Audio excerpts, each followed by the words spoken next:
Tingnan mo siya. Hindi, hepe. Yung sa likod mo, Malakas yan mamaya. tapos 45 degrees. So, labanan niyo pa.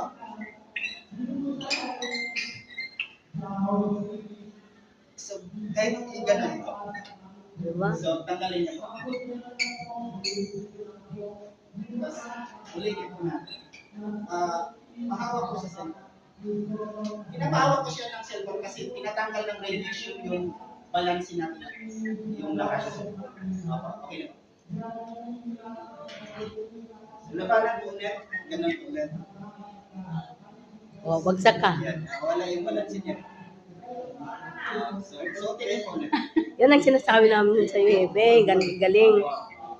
So, ganun yung isa sa mga benepisyo na binibigay. Instant yung binibigay niya.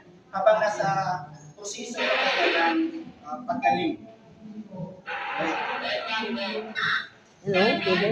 Kukuha na itong asawa ko din eh. Diba, hepe?